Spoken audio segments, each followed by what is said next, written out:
Muy buenos días a todos. Vamos a comenzar con la transmisión del webinar de buenas prácticas en la medición de pH.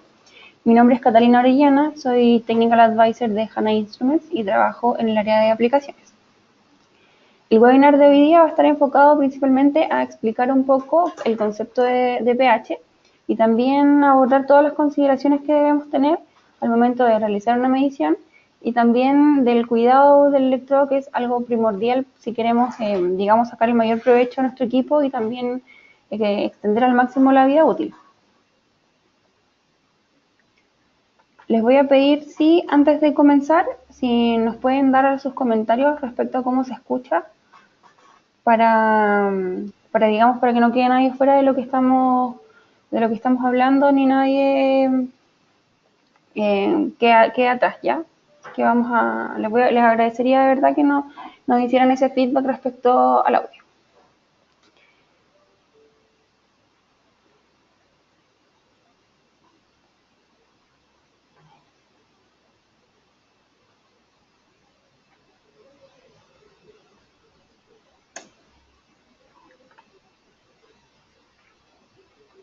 Bueno, para comenzar vamos a abordar el concepto de pH. Ya les repito, si tienen algún problema con el audio, por favor, a través del tablero de preguntas, nos pueden hacer llegar cualquier comentario y también preguntas que tengan durante la presentación.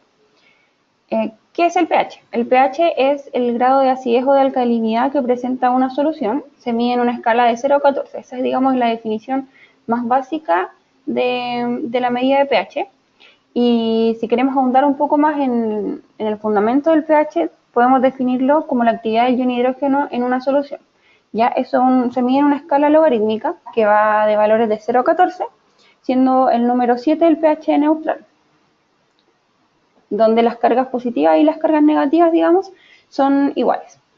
Todas las variables que están involucradas en la medición de pH se miden a través de la ecuación de Nernst, ¿ya?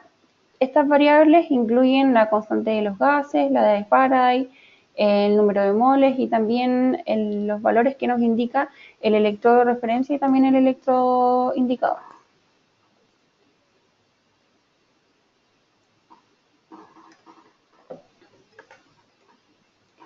¿Cuáles son las formas de medir pH? Existen dos formas, las más conocidas, es a través de colorimetría y también de potenciometría. La colorimetría, en el fondo, yo creo que todos los que estamos abordando este webinar hoy día hemos utilizado métodos colorimétricos para medición de pH, y en el fondo consiste en estas tiritas que en función del valor de pH reaccionan mostrando un color u otro.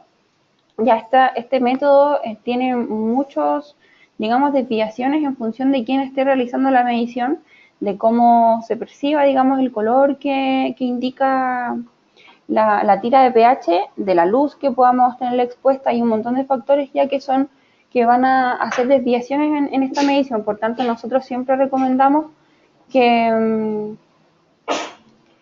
que la medición sea a través de un método potenciométrico. Ya el método potenciométrico, perdón, eh,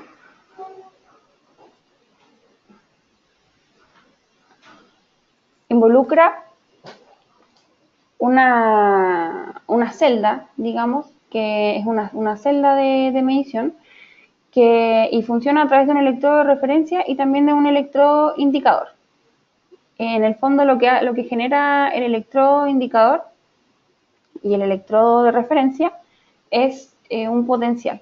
Ya el electrodo de referencia mide, digamos, tiene un potencial constante, y el electrodo indicador mide el potencial del ion hidrógeno que se encuentra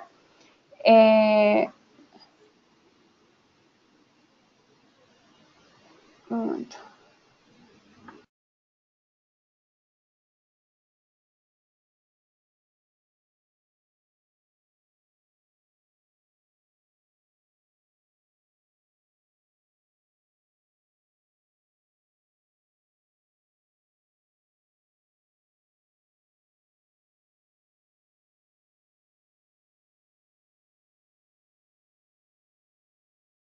La emisión está comenzando. Todos los asistentes están en modo de solo escucha.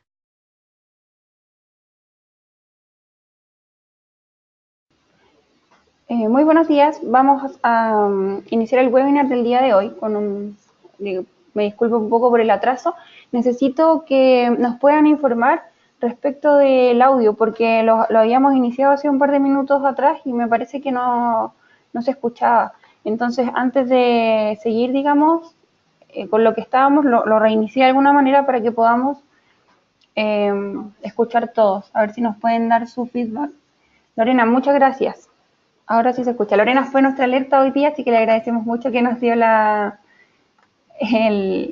información. Bueno, el webinar de hoy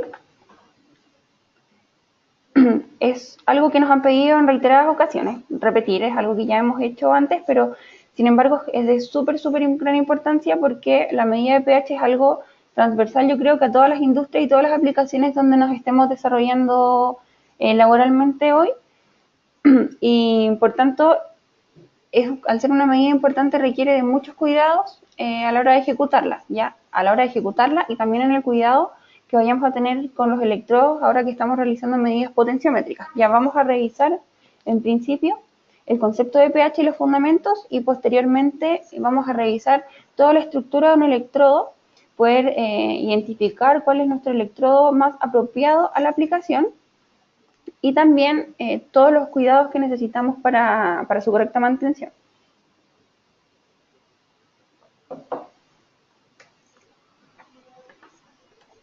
Para comenzar, en tanto, vamos a definir qué es el pH.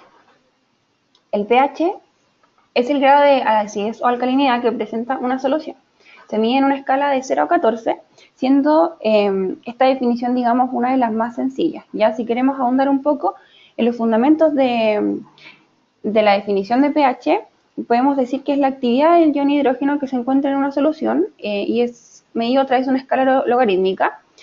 7 se indica como el punto neutro, debido a que en ese punto las cargas positivas son iguales a las cargas negativas del ion hidrógeno.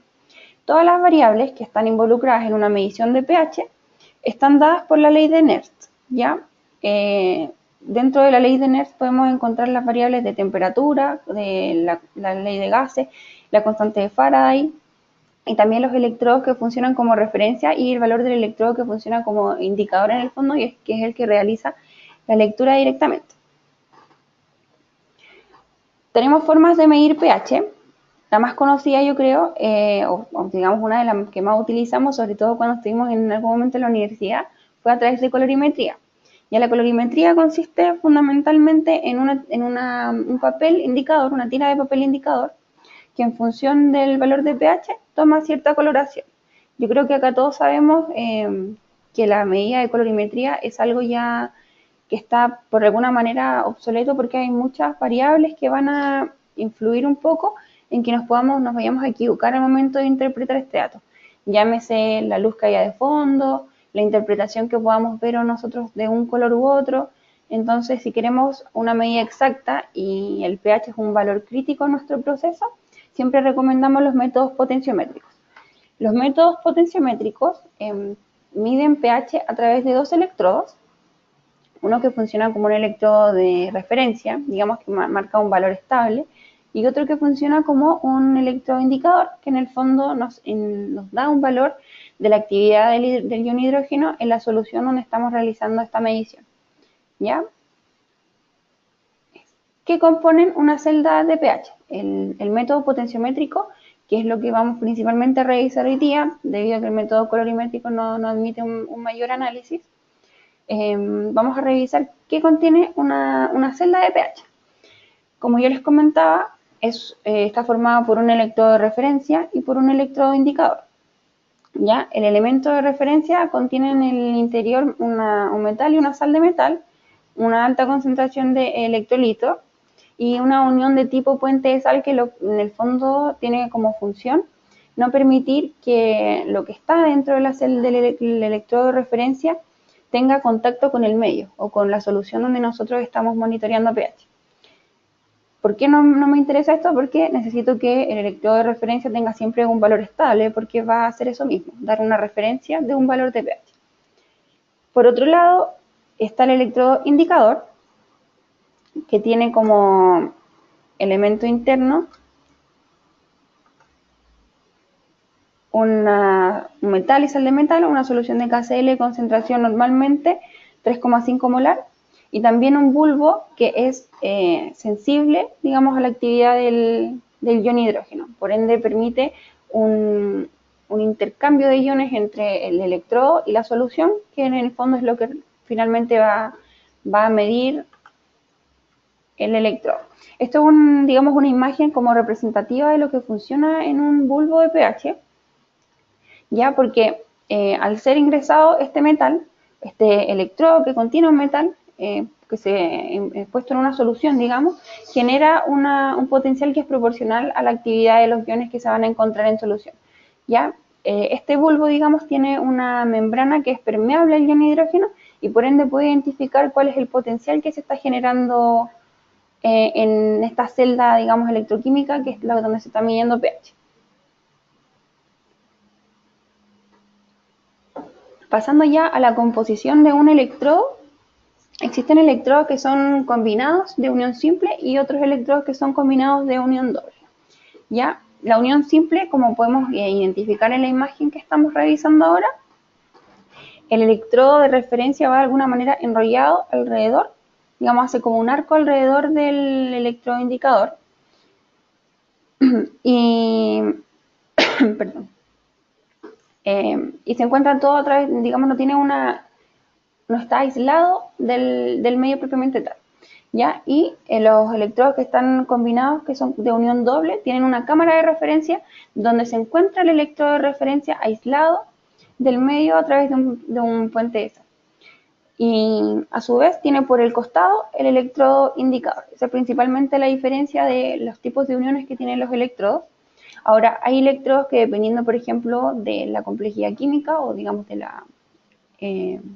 de lo fuerte químicamente que vaya a ser una solución, digamos, estamos trabajando con ácidos o ese tipo de cosas, que son recomendados con electrodos de unión simple o electrodos de unión doble. ¿Ya? Entonces, también es importante que al momento de considerar elegir un electrodo de pH, sepamos cuáles son las características de nuestra muestra y hagamos una elección respecto a la unión de los electrodos correcta, digamos, a la solución donde estamos monitoreando pH.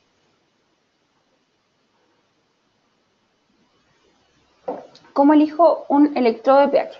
Vamos a revisar las consideraciones necesarias a la hora de nosotros elegir un electrodo de pH, o bien en el caso de HANA, como toda nuestra fuerza de venta está súper preparada técnicamente, cuál es la información en el fondo que yo debo entregarle a un ejecutivo para que me cotice y posteriormente yo pueda ejecutar la compra de un electrodo que vaya a ser 100% enfocado a mi aplicación. Partiendo desde el exterior, los electrodos tienen, digamos, cuerpos de materiales distintos. ¿Ya? El primero de ellos y yo creo que es el más común, es un cuerpo de vidrio, que tiene varios, digamos, tipos de vidrio de definición del uso que se le vaya a dar. Existen vidrios para usos generales que están enfocados para amplios rangos de pH y también amplios rangos de temperatura. ¿Ya?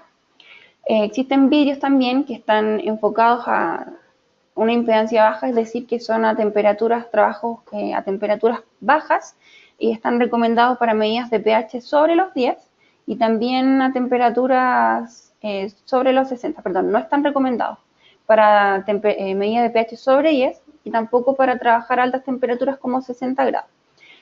Para estos casos donde nuestras mediciones de pH van a estar sobre 10 y altas temperaturas, existen vidrios que son especialmente enfocados para temperaturas altas y para pH también sobre 12. Y también existen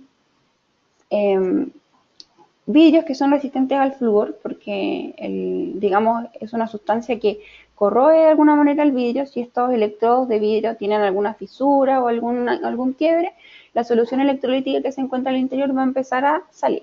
Por ende, la medición que va a generar el electrodo va a ser cada vez más inexacta porque de alguna manera va a morir sin este relleno, ¿ya? Que es necesario para la medición porque en el fondo es lo que genera el flujo de electrones entre el inicio y el fin.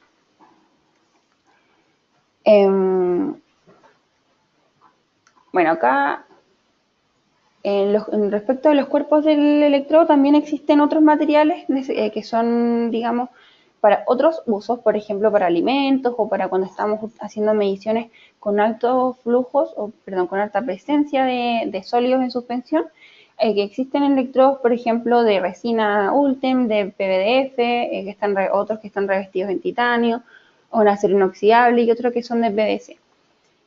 Digamos, en el fondo que la aplicación acá es importante en función del cuerpo del electrodo porque, por ejemplo, los electrodos de vidrio nunca son recomendados para usos en muestras semisólidas, por ejemplo. Si yo quisiera medir pH en un queso o en una carne, tengo un electrodo de vidrio, probablemente si se llegara a quebrar, voy a contaminar, digamos, la muestra donde yo estoy haciendo la medición. Mismo caso cuando estoy midiendo, por ejemplo, en lácteos. Si pongo un electrodo a medir en línea de producción de algún alimento, cuando es de vidrio, y este electrodo, no sé, golpea con algún sólido que hay en suspensión y se quiebra, tengo toda una producción o todo digamos, un estanque de alimento que ya no puedo utilizar porque va a estar contaminado, además de estar contaminado con la solución electrolítica del interior, va a tener trazas de vidrio que del electrodo que en el fondo se quebró adentro. Por eso también es importante una consideración de si voy a medir, por ejemplo, en semisólidos, lo voy a utilizar en alimentos, lo voy a utilizar en cervezas, en vino, quiero que esté inmerso siempre en una línea, en aguas de alta conductividad, de baja conductividad. Todas esas consideraciones son importantes para poder elegir de la mejor manera el cuerpo del electrodo que vamos a utilizar. Otro punto importante es la punta del electrodo. Ya existen tres tipos de puntas para electrodo: la punta esférica, punta plana y punta cónica. La punta esférica siempre es recomendada para medir en soluciones acuosas, ya puesto que al ser una punta con forma esférica existe un contacto mayor en la solución, ¿ya? Entonces el flujo va a ser, digamos, óptimo para hacer una lectura rápida y adecuada de pH en una solución acuosa. Ahora, cuando estamos midiendo, por ejemplo, en superficie, ya sean pieles, cueros, papeles, en algún tipo de cultivo que estemos realizando en agar o digamos que sea plano, existen electrodos que son especiales para eso y que la superficie de contacto es plana. Por ende, puedo solamente ponerlo en una superficie donde vaya a realizar la medición de pH y ese contacto es suficiente para generar un flujo que me vaya a dar un valor, una lectura de pH posteriormente. Y finalmente existen electrodos de punta cónica que son ideales para semisólidos, por ejemplo como las carnes o queso, puesto que la punta cónica que se combina con una juntura de libre difusión permite un contacto óptimo del electrolito que se encuentra al interior del electrodo con la muestra. Ya es un flujo, digamos, es un diseño para que la medida en semisólidos, donde el flujo de electrones es más lento, por así decirlo, sea óptimo, sea rápido también.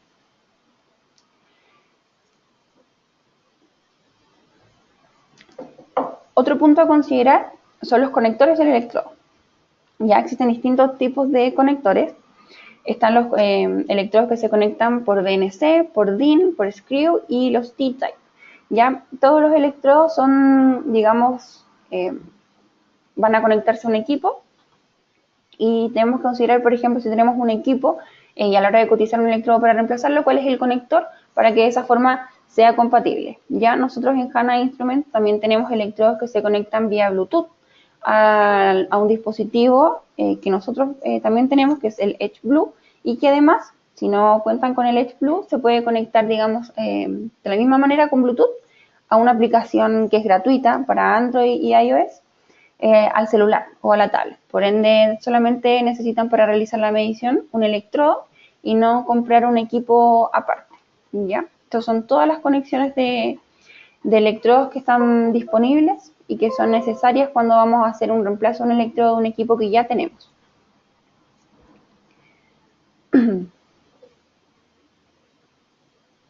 Ahora, respecto de las uniones de referencia lo que hacen en el fondo es permitir el paso de la solución electrolítica hacia el medio y de la solución hacia el electrodo, para, digamos, generan este flujo que es necesario para la lectura de pH. Dependiendo, por ejemplo, de la densidad o del tipo de muestra que vayamos a medir, es necesario considerar los tipos de uniones que vamos a tener. Cuando utilizamos una unión de una cerámica, es para uso generalmente en laboratorio y permite un flujo de 5 microlitros por hora.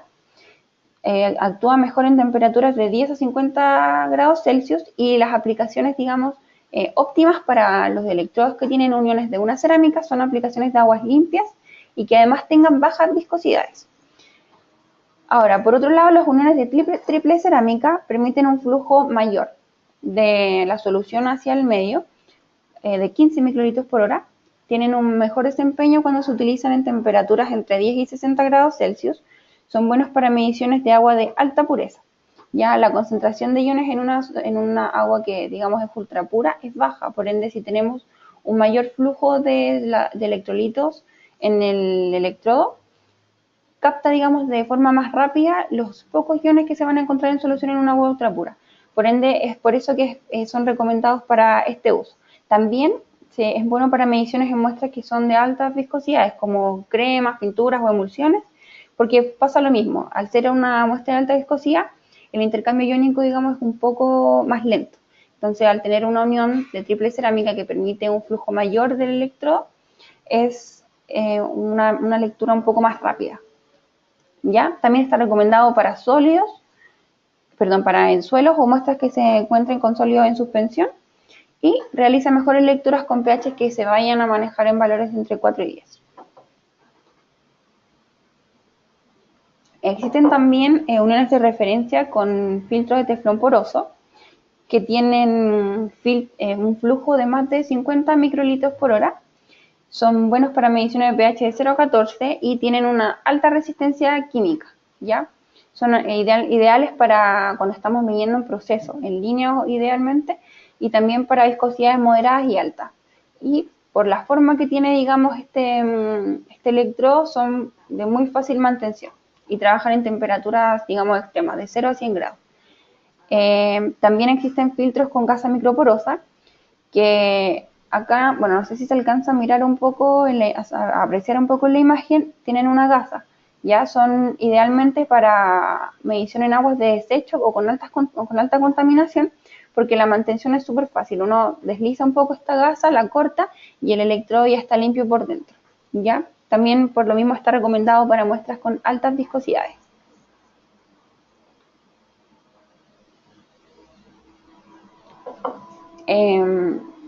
Existen también uniones abiertas o de libres difusiones que permiten un flujo muy superior mucho más rápido, por así decirlo, o más grande que las anteriores, de 500 microlitros por hora. Utiliza un electrolito de Viscoline, que en el fondo es un gel, no es el líquido, sino es como un semisólido, digamos que recubre todo el electrodo. Trabaja idealmente en temperaturas de 0 a 50. Si lo utilizamos en temperaturas más altas, al ser el electrolito un gel, empieza, digamos, a diluirse o a licuarse en función de la temperatura, ¿ya?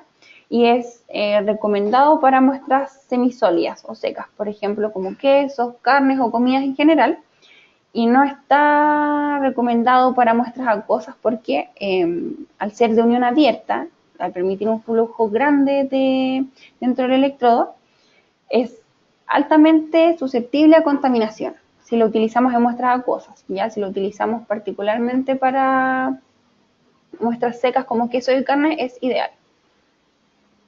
Y existen también de uniones capilares de vidrio, digamos, que son también aplicables a mediciones de 0 a 14, trabajan en un rango de temperatura muy alta, son muy resistentes a soluciones agresivas químicamente, y se utiliza mucho también en procesos y permite mediciones de valores de pH de menos 2 a 10. Entonces, a modo de resumen de qué debo considerar al momento de yo elegir un electrodo directamente, o digamos pedir o todas las indicaciones que debo darle a mi ejecutivo para que me cotice un electrodo que sea muy apropiado a mi muestra, debo considerar en qué tipo de sustrato voy a medir pH. ¿Es un medio acuoso, es un medio semisólido, o lo voy a medir directamente en el suelo, es químicamente agresivo? Y en el fondo, cuáles son las características físicas del sustrato donde yo voy a medir pH. ¿A qué temperatura voy a trabajar? Existen, por ejemplo, de vidrio, de gel o de todos los cuerpos y uniones que trabajamos, que funcionan óptimamente a ciertas temperaturas, ¿ya? Y a otras temperaturas también son, digamos, acorta mucho la vida útil, ¿ya? Entonces debo tener un rango de temperatura que debo indicar a la persona que me está generando esta cotización o que está asesorándome técnicamente para elegir un electrodo, cuál es la temperatura que tiene mi muestra, cuál es el pH que yo espero leer también. Todos sabemos como un comportamiento más o menos de los pH de nuestra muestra, entonces también tener un rango es importante, no solamente para elegir el electrodo, sino también para saber cuáles son las soluciones de calibración que yo voy a necesitar en función de esto. ¿Ya? Y por último, si es que lo voy a utilizar en terreno o en laboratorio, porque los electrodos necesitan un equipo para conectarse, salvo los electrodos Bluetooth que van a conectarse al teléfono, pero en otros casos necesito un equipo y si voy a utilizarlo en terreno o voy a utilizarlo en laboratorio, sé un poco la portabilidad del equipo que voy a considerar además del electrodo. ¿Cómo ejecuto una correcta medición de pH? Primero, debo hacer una correcta elección del electrodo según las características de la muestra y todo lo que vimos anteriormente. Luego, debo verificar si el electrodo está calibrado, ¿ya? Considerar una temperatura ojalá cercana a 25 grados para leer esta muestra y también revisar el estado del electrodo. La mayoría de los equipos tienen compensación de temperaturas automáticas. Ya la temperatura yo debo considerarla mucho al momento de hacer una calibración. Y el estado del electrodo principalmente es realizar una inspección visual del electrodo para buscar primero si es que existe alguna suciedad alrededor. Si es que el electrodo, por haber estado, por ejemplo, inmerso en una solución con altas conductividades o con presencia de sales, pueden generar incrustaciones, ya que en el fondo interfieren con la lectura de pH. Entonces, el electrodo debe siempre estar limpio. Si estoy utilizando, por ejemplo, lo estoy utilizando para mediciones en muestras con microorganismos o que vayan a quedar residuos de proteína, debo considerar también utilizar no solamente agua destilada o la solución de limpieza general, sino también las soluciones de limpieza específicas a la aplicación donde yo estoy utilizando el electrodo. Considerar también que si yo el electrodo lo dejé de alguna manera sin solución de almacenamiento y estuvo seco por un periodo de tiempo, el electrodo de alguna manera necesita reactivarse, ¿ya? Y para esto yo debo tenerlo a lo menos 2 o 3 horas en una solución de almacenamiento, ¿ya? Porque si no la lectura no va a ser representativa. Debo siempre reactivar el electrodo en caso de que no se encuentre, que se haya encontrado fuera de solución de almacenamiento.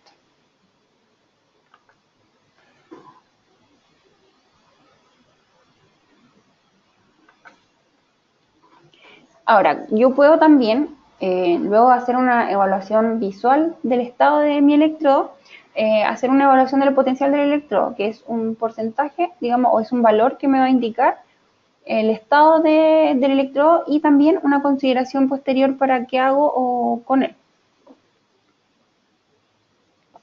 Primero yo puedo hacer una medición de offset.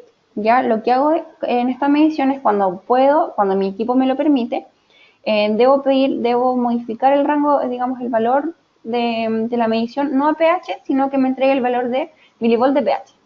¿Ya? Yo creo que la mayoría de los equipos permiten hacer este cambio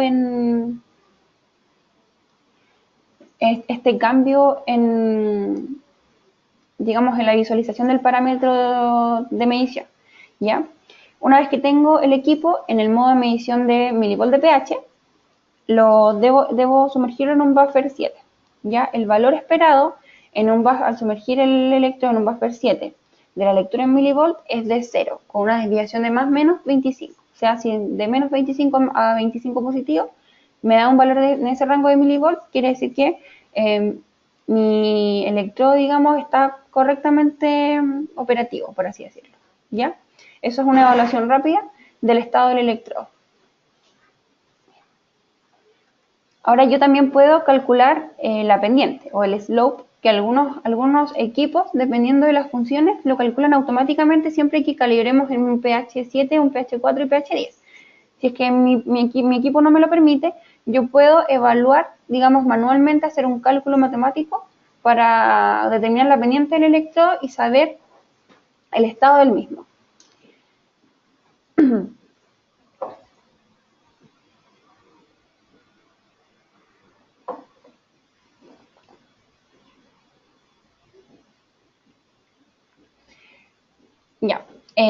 ¿Cómo se evalúa entonces esta pendiente? Lo primero que debo hacer es, también en pH en la lectura de milivolt de pH, introduzco el electrodo en un buffer 4, ¿ya? Y anoto ese valor. Teóricamente, lo ideal es que el valor fuera de 177,48 milivolts.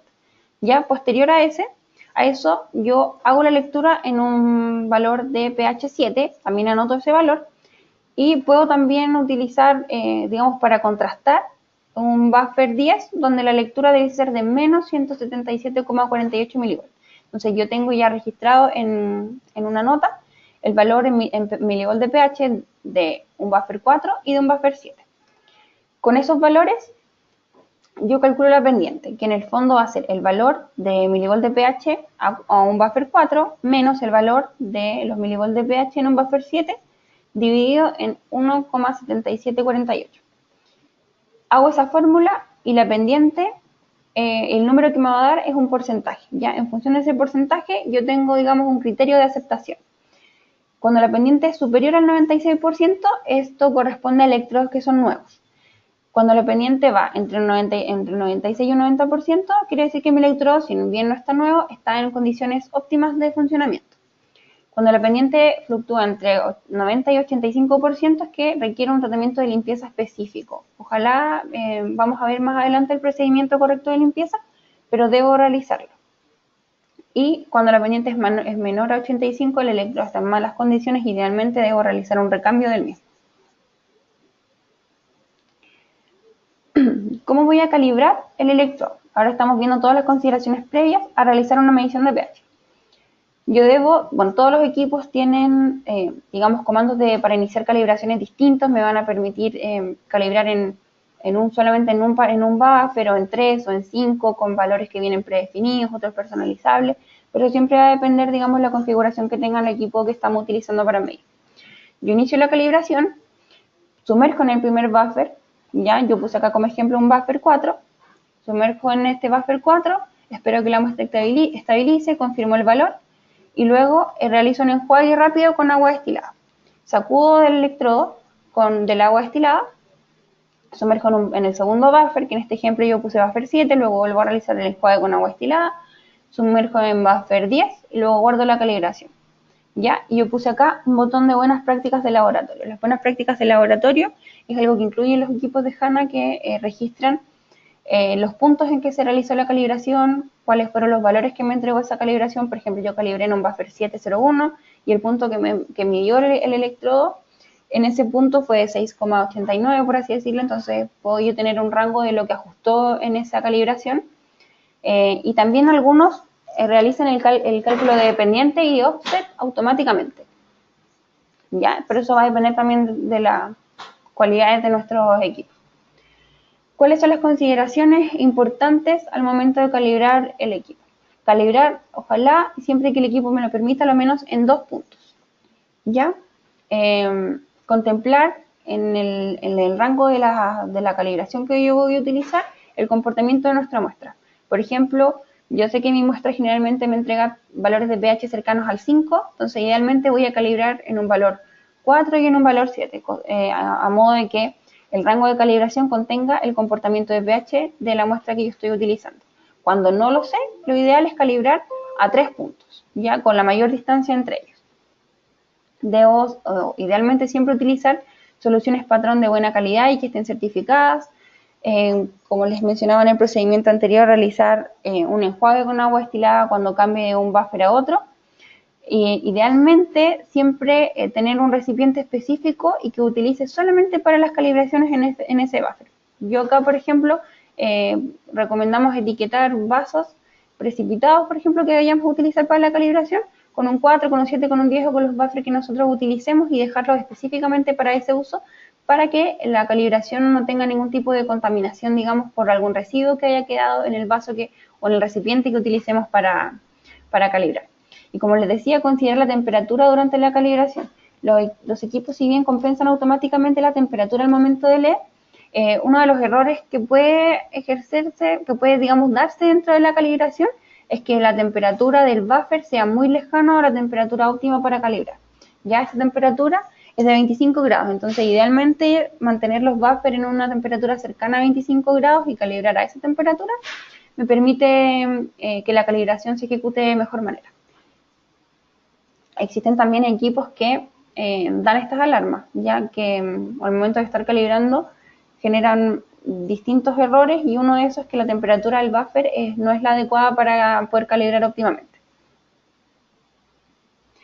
Luego de que yo realice todo este proceso de verificar la calibración, o la realicé, de hecho, puedo haber calculado el offset, la pendiente, verifiqué o hice una inspección visual del electrodo y tengo el electrodo correcto a la muestra, ya yo realizo directamente la medición. El registro de los datos siempre va a depender de nuestras posibilidades o de los equipos que estemos utilizando. Si tenemos equipos, digamos, como checker de bolsillo, los del registro de datos debe ser manual porque no, digamos, no permiten como mayor trazabilidad, pero existen equipos como el que está en la fotografía que permiten un registro de datos manuales o por intervalos, que los van a graficar, o que tienen en el fondo muchas características en temas de registro y luego exportación de datos a un computador, ¿ya? Entonces eso siempre el registro de datos no lo vamos a ahondar porque va a estar sujeto a las condiciones de nuestro equipo. Posterior a la medición, siempre debo realizar un procedimiento de limpieza, ¿ya? Y acá podemos diferenciar dos procedimientos de limpieza, que es la limpieza estándar y la limpieza profunda. Para realizar una limpieza estándar necesito agua destilada y una solución de limpieza y siempre una solución de almacenamiento, ¿ya?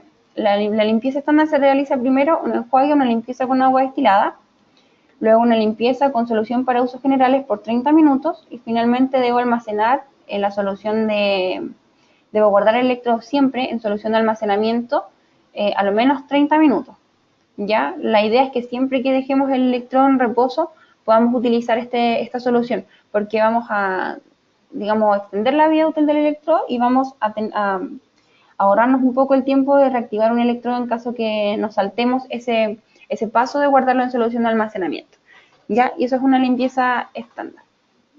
La limpieza con solución para usos generales por 30 minutos, idealmente dejar con agitación en un vasito el electrodo, con cuidado de que no se vaya a golpear, por supuesto, con el agitador, en esta solución para usos generales. Ahora, cuando realizo una limpieza profunda, debo primero realizarla, una limpieza con agua destilada, luego limpiar el cuerpo del electrodo con papel absorbente, no tocar el bulbo, solamente retirar los excesos de agua de otros residuos que hayan quedado en el cuerpo del electrodo, utilizar la solución de limpieza específica a mi proceso por 15 minutos con agitación. Por ejemplo, si utilicé mi electrodo para medir en queso, va a quedar siempre recubierto con una pequeña capa de grasa que es parte del queso. Y para yo retirar esto de la mejor manera, utilizo soluciones específicas para grasas durante 15 minutos con agitación. Ya si yo dejo el electrodo con una capa de grasa o de cualquier suciedad alrededor, esto va a interferir de todas maneras con la medición que yo vaya a realizar posteriormente, porque bloquea en el fondo el paso de electrones entre solución y el electrodo. Posterior a la limpieza con solución específica, vuelvo a limpiar con agua destilada, luego le hago una limpieza con solución para usos generales, solución de limpieza para usos generales de 15 a 30 minutos, y en caso de que estemos trabajando, por ejemplo, en un laboratorio y haya personal capacitado siempre personal capacitado, se puede realizar una limpieza de la juntura con un papel abrasivo y con el máximo cuidado de no, digamos, de solamente retirar alguna incrustación que haya quedado alrededor. Y luego, por supuesto, almacenarlo en solución específica de almacenamiento.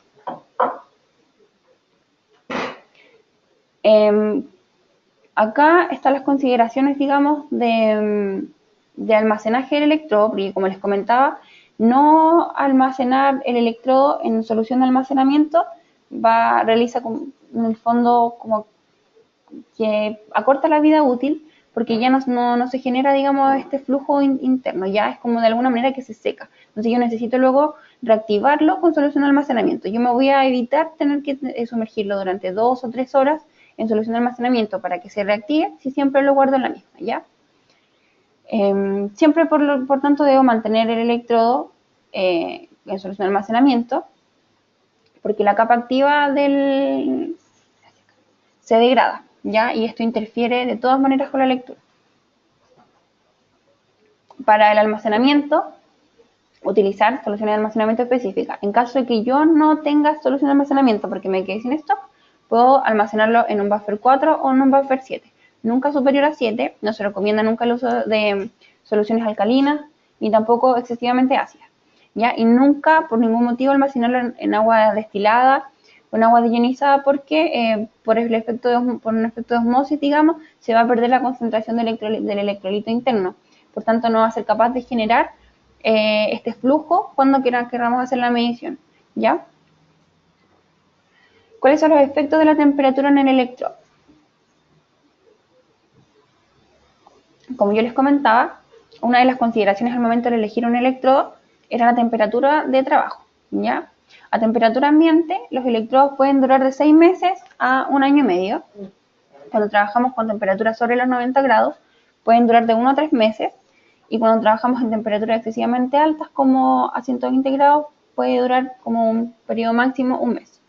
¿Ya? Entonces es importante, por supuesto, para la correcta elección de un electrodo, considerar la temperatura de trabajo y si queremos extender la vida útil cuando estamos utilizándolo en temperaturas muy altas, ser súper, digamos, críticos con los procedimientos de limpieza.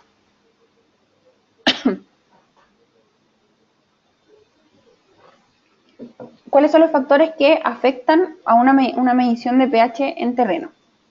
¿Ya? Primero, la contaminación. Cuando utilizamos, en el caso, en soluciones muy contaminadas y estamos utilizando electrodos de doble unión o polímeros como electrolitos, van a frenar un poco esta difusión de contaminantes y van a mantener el potencial de referencia estable. Por ende, si estamos realizando medición de pH en muestras con grandes contaminaciones, tenemos que considerar los electrodos de doble unión, ¿ya?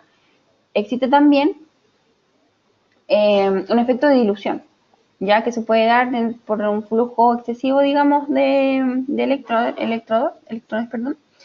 Y en este caso, en ese sentido, el uso de electrodos de doble unión y el uso de un volumen de 3 veces mayor al de referencia tradicional vuelve irrelevante el efecto de la dilución que se pueda generar por el uso del electrodo. Existe también una reacción, digamos, electroquímica, ya porque se puede ver la medición de pH afectada por los flujos eléctricos que existen en el ambiente. En este caso, los electrodos tienen un dispositivo que se llama matching pin, que es un elemento de acero o de titanio que en el fondo aísla el electrodo de cualquier interferencia electrónica que pueda haber alrededor, que se pueden producir por los mismos equipos con los que tenemos conectados, si tenemos algún tablero cerca o ese tipo de cosas, pueden generar una interferencia, pero se contrarresta con con la utilización de un matching pin que viene ya inserto o digamos incluido en el electrodo. Y otro factor que puede afectar la medición en terreno es que se obstruya la unión del electrodo, ¿ya? Y para esto, por ejemplo, cuando utilizamos uniones de teflón o de gasa, disminuimos un poco la obstrucción de las uniones, ¿ya? Porque son más resistentes a contaminaciones. Otra forma en que se puede obstruir la unión de un electrodo es por incrustación excesiva de sales alrededor, y para eso lo más importante es siempre poder tener un correcto procedimiento de limpieza. Lo mismo pasa cuando estamos utilizando, por ejemplo, en aguas hervidas o riles, que pueden quedar materia orgánica, digamos, alrededor del bulbo, y por eso también es importante la limpieza siempre de los electrodos. ¿Qué otras cosas afectan una medición? Primero, que hayamos elegido mal un electrodo, que no sea el específico para nuestra aplicación, que haya un nivel de flujo insuficiente, que se acumulen sólidos en los sensores, que estemos utilizándolo en posición horizontal. La medición de pH siempre debe ser con el electrodo en posición vertical, ya hacia abajo, y que no tengamos mediciones de cierre. Cuando tenemos un set de muestras, digamos relativo, 1, 2, 3, 4 muestras de una vez, siempre es recomendado realizar una medición de cierre en un buffer para poder verificar, digamos, la calibración del equipo. ¿Ya? Entonces realizo mi set de 5 o 10 muestras que puedo estar midiendo, digamos, Y para cerrar, mido en un buffer cualquiera y puedo contrastar el valor del equipo con el buffer y saber si es que estoy con alguna desviación y si necesito repetir, digamos, ese set de muestras. Y ya para terminar, digamos, un pequeño resumen y para decir como la principal consideración es que siempre las mejores prácticas nos van a generar los mejores resultados. ¿Cuáles son estas mejores prácticas? Mantener siempre el electrodo humectado, guardarlo en solución de almacenamiento. Si no tengo esta solución, en su defecto puedo utilizar buffer 4 o buffer 7, jamás agua desionizada o agua destilada. Siempre realizar enjuague, nunca tocar el electrodo con papel. Guardar el electrodo en solución de almacenamiento, hacer una limpieza regularmente del electrodo, sobre todo si es que estoy utilizándolo en soluciones con altas contaminaciones, presencia de grasa, de proteína o de microorganismos, utilizar las soluciones de limpieza específicas para mi electrodo, así evito estas incrustaciones alrededor o que se obstruya de alguna manera el electrodo y genera interferencias con la lectura. ¿Ya? Y calibrar acorde al procedimiento que vayamos a establecer. El procedimiento idealmente siempre debe considerar los puntos más amplios y que contengan el rango en que se mueve mi muestra, ¿ya? Elegir un electrodo adecuado para la muestra con todas las consideraciones que dimos anteriormente, el tipo de unión, el tipo de punta, el tipo de cuerpo, ya la temperatura a la que voy a trabajar, las muestras si tienen presencia de sólidos, si son agresivas químicamente, si son aguas ultra puras, etcétera, etcétera, etcétera. Tengo que tomar todas esas consideraciones para elegir correctamente un electrodo. Sumergir adecuadamente el electrodo, tal como se ve en la imagen, esa es la forma correcta de sumergir un electrodo. Realizar siempre la medida con agitación, es lo ideal, lo mismo la calibración, siempre agitando la muestra o el buffer. Y nunca utilizarlo ni siquiera cuando lo utilicemos en línea, cuando sean electrodos de proceso que están midiendo en una línea de agua, dejarlos, digamos, en posición horizontal, siempre en posición vertical, considerando que el nivel de agua sea el suficiente para que el electrodo quede completamente sumergido, el bulbo del electrodo quede completamente sumergido. ¿Ya? Cuando utilizamos electrodos que son rellenables, abrir y cerrar la tapa por completo la tapa de relleno. Si me queda alguna forma abierta y yo luego dejo el electrodo sobre alguna mesa con la tapita hacia abajo, voy a perder toda esa solución. Lo mismo respecto a los electrodos que son rellenables, mantener a tope el nivel de la solución electrolítica va a permitir un flujo correcto, por ende una medición de igual forma correcta. Y realizar continuamente inspecciones del electrodo, inspecciones visuales, buscar fisuras, buscar suciedades, buscar incrustaciones, es algo importante para que la medición de pH sea lo más cercana y exacta al valor real de pH de la muestra, ¿ya? Bueno, hoy vamos a realizar antes de la ronda de preguntas una solicitud a todos nuestros auditores de los webinars. Este es el penúltimo webinar del año, ¿ya? Y por supuesto en 2018 venimos con todas las pilas puestas para generar los mejores webinars para ustedes y por tanto nos gustaría mucho saber cuáles son los temas que les tocan a ustedes ver diariamente sus trabajos, qué temas les gustaría que tocáramos, que abordáramos, revisar algún equipo, cuáles son las dinámicas que les gustaría tener. Entonces, vamos a pedir esa solicitud, lo pueden hacer también a través de las preguntas que vamos a ver ahora, a través de nuestras redes sociales lo pueden realizar como Facebook, Instagram, Twitter o LinkedIn y a través de la encuesta de marketing. Ya les recuerdo que para el envío del certificado de asistencia al webinar deben contestar esta encuesta. Ya su feedback es siempre súper importante para nosotros poder seguir mejorando estas instancias, digamos, de interacción con ustedes, donde queremos siempre sacar el máximo provecho, tanto de sus experiencias como de lo que nosotros podamos entregarles. Ya vamos a ir a revisar las preguntas. Claudia nos pregunta, bueno, la pregunta dice en relación a la compensación de temperatura.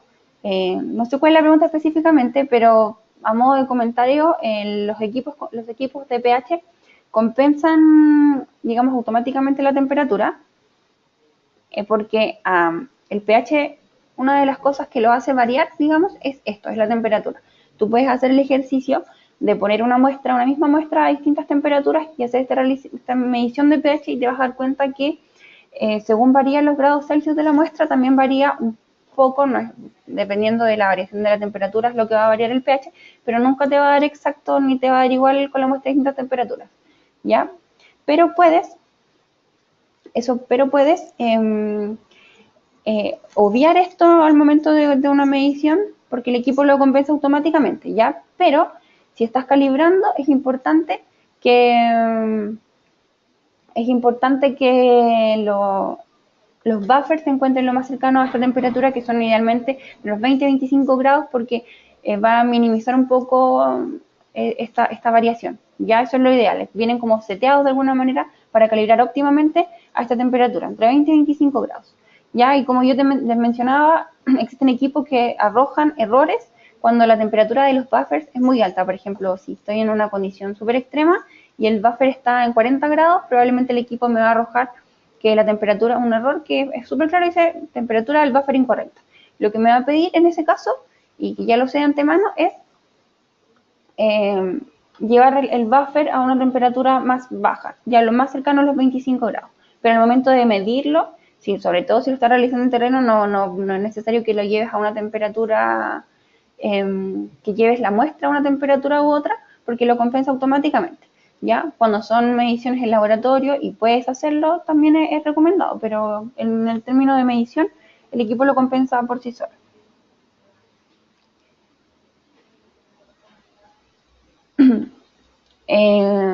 Acá Samantha nos pregunta si los equipos de bolsillo también se los puede transformar para que midan en milivolt. Samantha, depende de los equipos. La verdad es que depende de los equipos, pero generalmente tienen un botón que indica el rango y el rango te muestra todas las opciones que tienes. Entonces va a depender, de verdad, depende del equipo. Si quieres, puedes enviarme por correo, que está en la presentación, tu equipo, el modelo, y si es que en caso de que sea de HANA, y yo te puedo dar esa, digamos, esa orientación de si es que está midiendo o no, si tiene esa opción para mirarlo en milivolt. ¿Ya?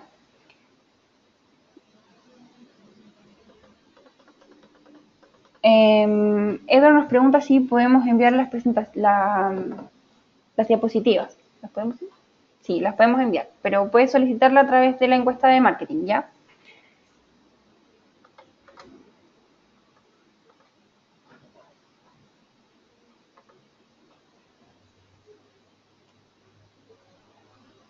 Ya.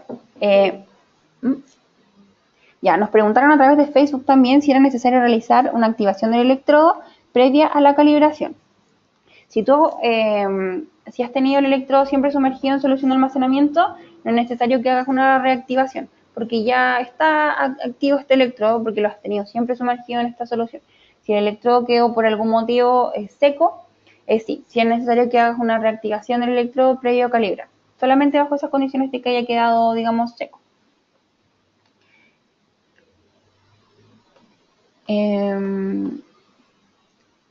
Acá nos preguntan cómo pueden evaluar el tiempo de respuesta y la estabilidad del electrodo. La verdad es que lo que tienes que evaluar siempre es la condición del electrodo para asegurarte que es lo que está midiendo, digamos, representativo de la muestra. Y eso lo hace a través de la opción de evaluar offset y el slope. ¿Ya? Ahora igual es importante considerar que las muestras de pH, como dependen, por ejemplo, de la agitación que estés dando y son un constante flujo de electrones, es difícil que se estabilicen como en un valor y se queden ahí durante 2 o 3 minutos fijo, porque van a variar en 0,01 punto, por ejemplo, y va a depender de la resolución del equipo. Ahora, hay equipos que sí tienen distintas alternativas para hacer que el dato que tú estás tomando sea lo más representativo. Por ejemplo, hay equipos de sobremesa en nuestro caso que los puedes programar para que almacenen los datos a una estabilidad alta, media o baja. ¿Ya? Entonces, cuando la medición se mantiene con una pequeña variación, el equipo almacena ese dato. Hay otros equipos que también pueden promediar, no sé, generan un promedio de 10 muestras y ese promedio de 10 muestras continuas que miden lo guardan como un dato. ¿Ya? Pero principalmente lo importante es evaluar la condición del electrodo más allá que el tiempo de respuesta o la estabilidad. Ahora, si el tiempo de respuesta, por ejemplo, más allá de evaluarlo, va a depender del electrodo que estés utilizando, si es que es o no óptimo a tu aplicación. Si estás utilizando, por ejemplo, un electrodo de punta redonda para medir un pH en un queso, el tiempo de respuesta va a ser de verdad eterno, porque no es el óptimo para la aplicación. Va a leer, probablemente sí, pero va a demorar un montón en estabilizar porque el contacto nunca va a ser como uniforme, ¿ya?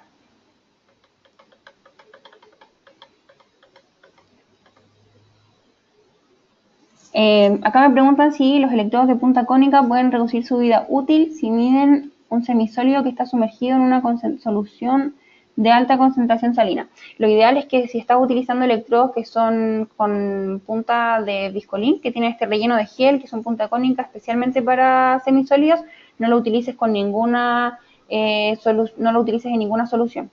¿Ya?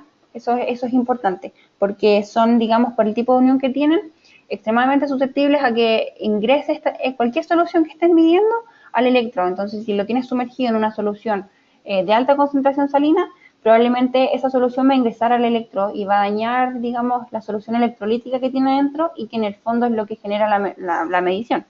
Entonces, sí, puede reducir la vida útil e inclusive puede que lo que estés midiendo ahora tampoco sea como representativo de lo que realmente, del valor real de pH de lo que estás midiendo.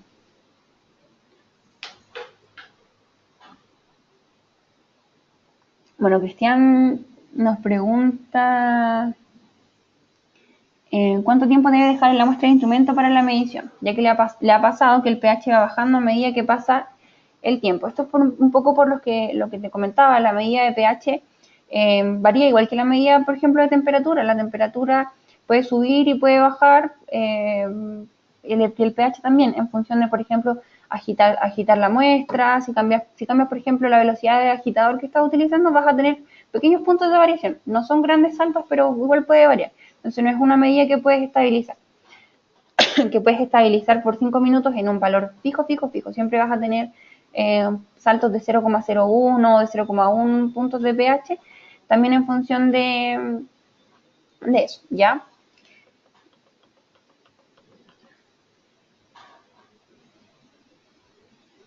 Ya, acá María Belén Rojas nos dice que en la pantalla de su equipo de pH sale un electrodo y dice que la condición del electrodo en ocasiones sale de 70% y ahora está en un 90%. ¿Y cuánto influye esto en la medición de una muestra o en la calibración? Mira, la condición del electrodo varía en función de si está sucio, si lo realizaste en limpieza. Entonces, la condición del electrodo, por supuesto que varía la calibración, porque lo que hace, si tienes un electrodo con una condición, digamos, muy baja, que necesita un recambio y estás calibrando, lo que está midiendo en el buffer tampoco es representativo del valor real, ¿ya? Sí, la condición del electrodo se ajusta, como es un cálculo, se ajusta cada vez que nosotros vamos calibrando. ¿Ya? Pero es importante que si la condición del electrodo va bajando, hagamos esta inspección visual, revisemos la limpieza, hagamos sobre todo eso, una limpieza exhaustiva, luego volvamos a calibrar y vamos a tener, volver a evaluar, digamos, la condición del electrodo, ¿ya? Bueno, acá Claudia nos dice que tiene un electrodo HANA Halo que le ha funcionado muy bien, así que nos pregunta dónde puede conseguir el manual. Claudia, envíame un correo y yo te puedo hacer llegar el manual. Y además todos los manuales están disponibles, los que tenemos disponibles en español en la página de HANA Chile. Tú buscas el modelo del equipo que tengas y puedes descargar el manual. Hay links también de algún video, de videos tutoriales ahí mismo. Y si no, lo podemos conseguir nosotros. Así que me puedes enviar un correo con el modelo del equipo que tienes y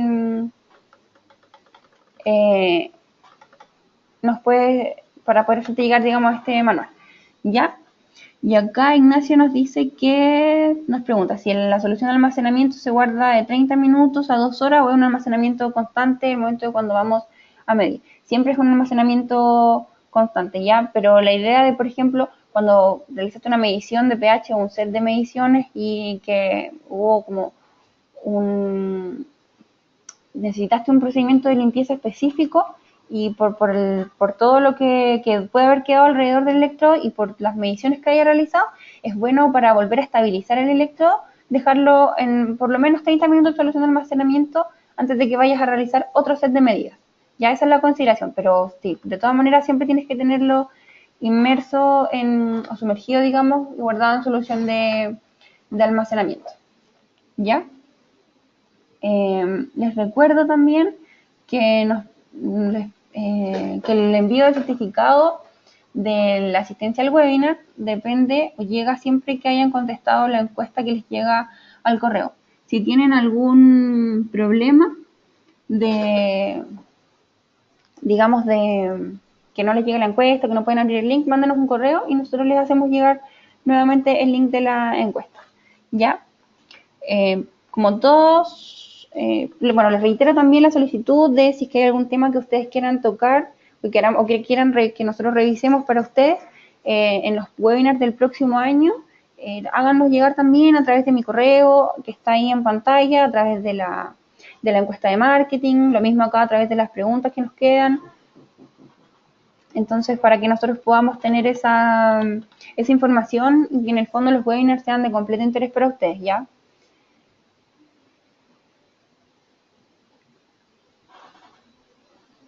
Bueno, Edward nos pregunta, o nos dice que ellos miden pH y redox en sedimento marino, en terreno. Y al limpiar el electrodo te muestra con qué debemos secar el electrodo. Ya, la punta del electrodo nunca debe secarla. Como tocar el bulbo, no sé qué electrodo estás ocupando, ya, pero la punta del electrodo nunca debe secarla. Una vez que realices la limpieza, lo único que puedes secar con papel absorbente es el cuerpo, como alrededor. Pero no debes nunca tocar la punta del electrodo con papel absorbente o con toallita nova o con lo que estés utilizando para secarlo. Nunca tocarlo porque puedes dañar. Puedes dañar, digamos, la capa externa que en el fondo es el indicador de la medición. ¿Ya? Bueno, no tenemos más preguntas, así que, bueno, si tienen alguna duda o algún tema que quieren abordar, no duden en escribirme a mi correo, catalina@janachile.com, para que estemos en contacto también. Les recuerdo que todas las comentarios o consideraciones, sugerencias que tengan en mente para próximos webinars, también las pueden llegar a hacer llegar a través de mi correo de la encuesta de marketing. Y por supuesto los dejo invitados a seguirnos en todas las redes sociales, en Facebook, en Twitter, en Instagram y en LinkedIn como Jana Chile, para que se puedan enterar de todos los webinars que estamos haciendo, de nuestra presencia en ferias, si es que quieren revisar algún equipo también. Tenemos un canal de YouTube donde estamos subiendo constantemente tutoriales de los equipos, ¿ya? Para que puedan revisarlo. Si es que tienen también una solicitud de que quieran revisar algún tutorial, me escriben a mi correo y nosotros podemos gestionarlo. Así que siéntanse en plena confianza de hacernos todas las solicitudes respecto de los equipos para que, digamos, la relación entre Jana y los clientes sea como lo más cercana posible, ¿ya? Les agradezco a todos por haber estado presentes y les deseo una muy buena semana.